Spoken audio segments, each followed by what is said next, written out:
Farya is unapologetically enthusiastic, especially when it comes to taking care of the sick and injured, like any good doctor. Well, she's this close to being a doctor, just 4 years removed from finishing medical school, and 3 years of residency. But if you need a band-aid and a kiss on a bruised knee, she's your gal. Farya is played by Zehra Fazal.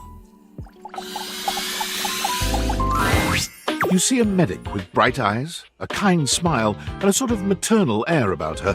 She doesn't even wait for your introduction, greeting you cheerfully. Oh my! Hello there!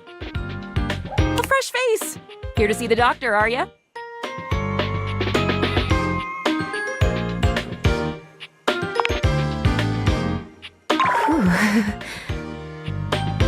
I might look like any old Jane, but I'll have you know that you are looking at a truly top-notch medical professional, and the only one around for miles.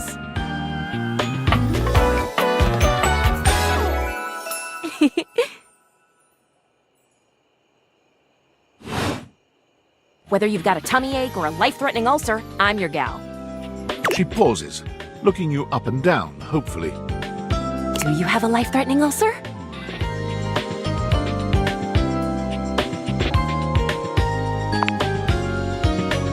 You've never seen anyone more disappointed to hear of your good health. Aw, heck. I do get my hopes up, you know. One of these days, someone is gonna bust through that door bleeding from orifices, natural and contrived, and boy, oh boy, what a red-letter afternoon that'll be.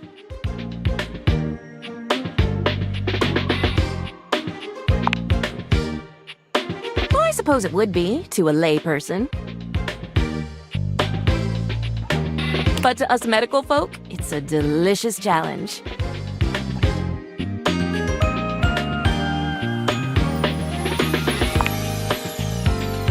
Oh, bandages! They are the first line of defense when the interior of the body has the temerity to propose to become the exterior.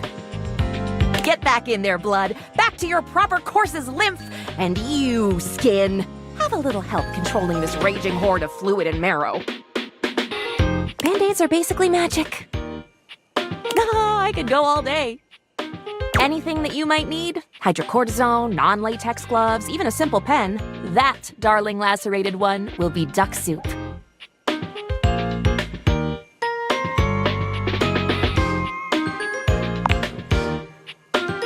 Zounds, something is drawing my eye. My metasenses are tingling. Better let me take a look at that wound of yours. You sneaky little sufferer! Thought you could slide one by me under cover of a metacarpals, eh?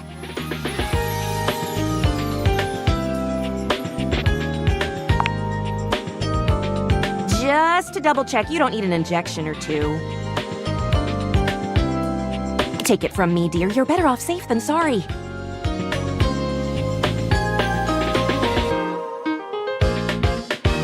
After all, if there's any sign of rash, you won't know it's there unless we do a thorough examination. And even then, well, I'm afraid there's always a chance for scarlet fever.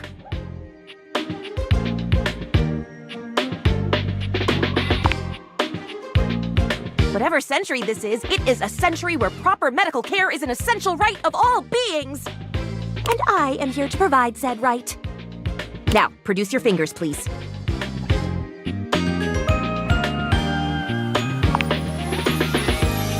Farya looks you up and down, tapping her chin as she considers you from every angle.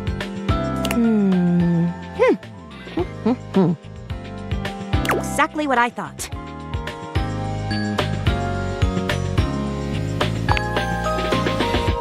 No need to be anxious. We caught it just in time.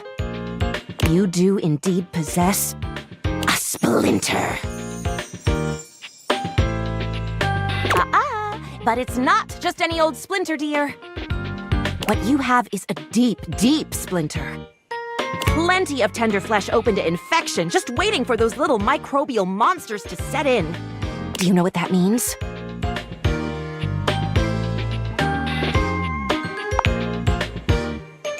And how? And that's just the beginning. Because once the infection's done a number on you, and your poor, beleaguered immune system staggers back onto the field of battle for another round with the enemy, you watch helplessly as your body swells and burns and turns all different shades of red, pink, and yellow, and the true engine of the enemy rolls up to the line. Gangrene.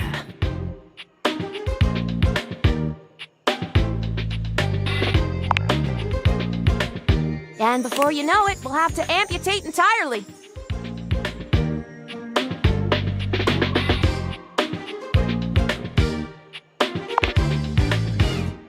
I know. This stuff is not for the faint of heart. Once it's bad enough, my poor new friend, I'm afraid the whole appendage will have to come off. Preventing spread and all. I'm sad to say we lose many a good limb to splinters every year.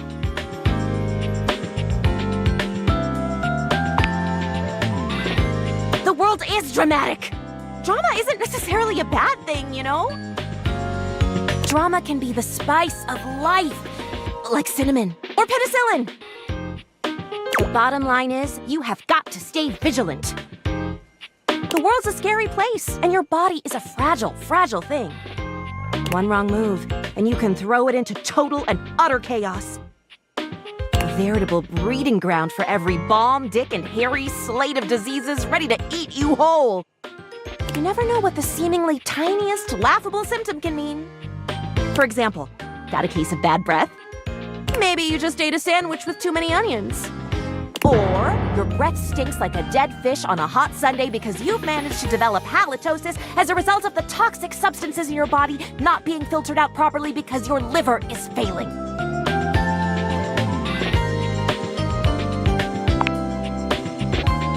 Maybe. A totally legitimate possibility. You can never be too careful. And when something does go wrong, well, it's my job to make sure you're all fixed up. And I'll have you know, I take my job very, very seriously.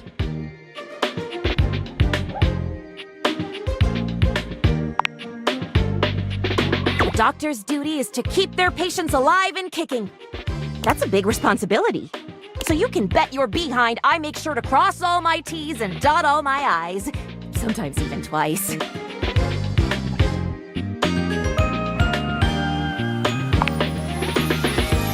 When there is no more sickness.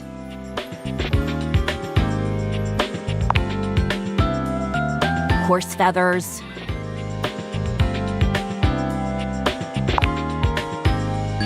Girl, female, not boy. Oh, you were expressing consternation, frustration.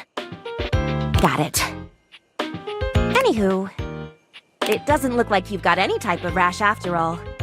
Just that splinter looking awful uncomfortable there. Let's get that taken care of. And then presto, you're all patched up. There you go. Good as new. And if you do develop any plague-like symptoms, well, that's what I'm here for.